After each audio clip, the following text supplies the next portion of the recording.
Hi, everybody. It's Brian Seidensticker here at Tax Sale Resources.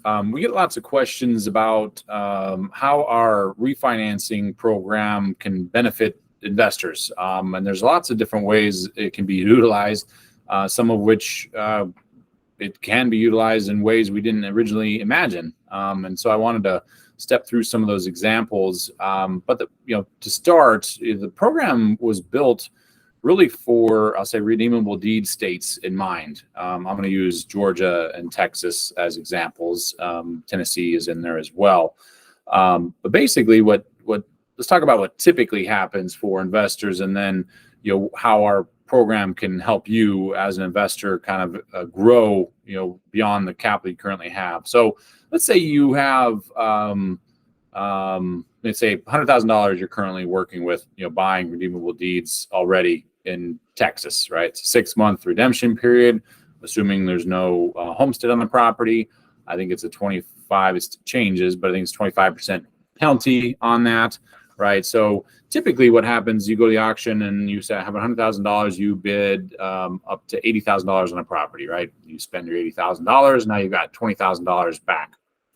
Now that $80,000 will sit there for 6 months plus some time, right? You're clearing the title or getting quiet title before you can go get bank financing on that, right? So you can sit and wait, right? Now in the meantime, chances are there's auctions occurring, and so what happens? Well, you can go to the auction, you can try placing your additional $20,000 on properties, right? But chances are there might be a few properties you miss out on those opportunities. And I also would probably recommend you not spend every dime that you have, right? Because you're going to need some capital in order to pay attorney, in order to do certain things to that property, as it goes through its cycle, right? So that's what typically happens. You got to wait at least 6 months plus some additional time. Let's call it 9 months, right, before you resell that property or refinance it, can get your capital back and go do it again.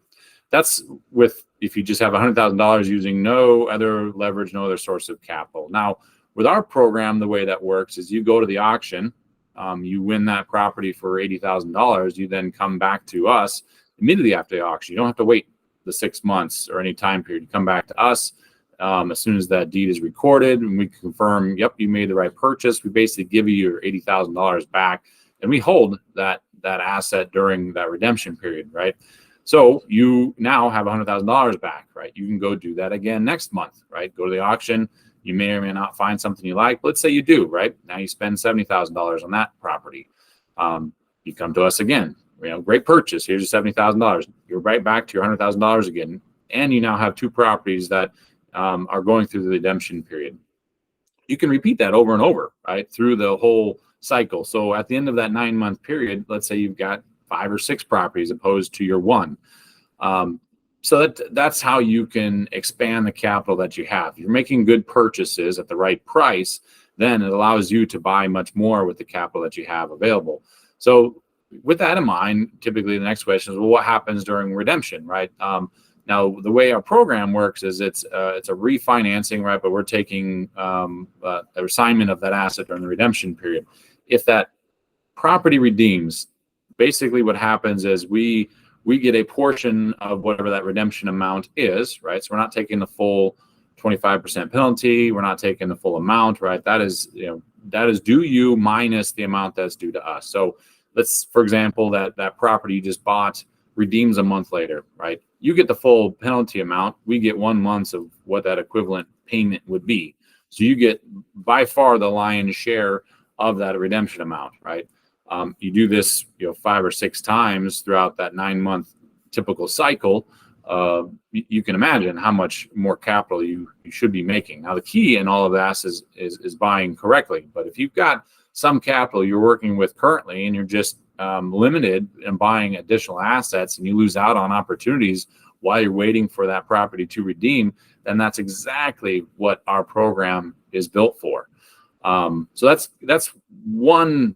the primary reason why the refinancing program was built, was for that redemption period during in redeemable states like Georgia and Texas. Now, that doesn't mean you can't use it after that redemption period. Let's say you go through, you have one that you bought, right? You didn't refinance it with us initially. You wait for its through the redemption period, whether you have insurable title or not, right? We can still fund that tax sale purchase even after the redemption period ends. The clock on our end doesn't start until the time you refinance it. Better to use it earlier in the process, but if you have one that you bought 6 months ago, 8 months ago, that you've been sitting on, you don't have to utilize us immediately after the auction as well. And so we can help get access to that equity at any point in the process. So wanted to share some of those examples with you. I wish you the best of luck in your investments. Definitely, if you have any questions, reach out to us. Cheers, everybody.